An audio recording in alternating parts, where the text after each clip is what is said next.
Hello everyone, I'm Dr. Rani, consultant astrologer. Planet Mercury transit in Leo from 30th August 2025 to 15th September 2025. রাশি wise planetary ট্রানজিটের effect আমি বলে দিচ্ছি। মেষ রাশির জন্য খুব ভালো সময়, connection and communication will increase.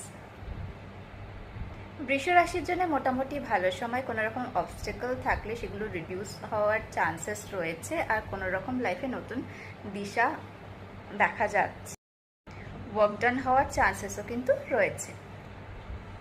এবার মিথুন রাশিকে একটু কশাস থাকতে হবে, হেলথ রিলেটেড ইস্যুস দেখা যাচ্ছে, ফেস, টিথ, গাম, নার্ভ আর মাস্কুলার সিস্টেম রিলেটেড কিন্তু ইস্যুস দেখা যাচ্ছে। যদি এরকম কোনো হেলথ ইস্যুস বোঝা যায় তাহলে কিন্তু একটু ডক্টরকে কনসাল্ট করে নিতে বলবো, আদারওয়াইজ সমস্যাটা কিন্তু বেড়ে যেতে পারে। কর্কট রাশির জন্য বেশ ভালো সময়, মাইন্ড একদম পুরো ক্যালকুলেটিভ মোডে থাকবে আর চান্সেস অফ ফিনান্স গেনও থাকছে। সিংহ রাশির জন্য বেশ ভালো সময় যেতে চলেছে। কন্যা রাশিকে কোনো রকম ডিসিশন নেওয়ার, ফাইনাল ডিসিশন নেওয়ার আগে আর কোনো রকম ডকুমেন্টসে সই করার আগে একটু এক্সট্রা কশাস হয়ে থাকতে হবে। প্রয়োজনে 10 বার কিন্তু সেটা চেক আউট করে নিতে বলবো, ক্রস চেক করে নিতে বলবো।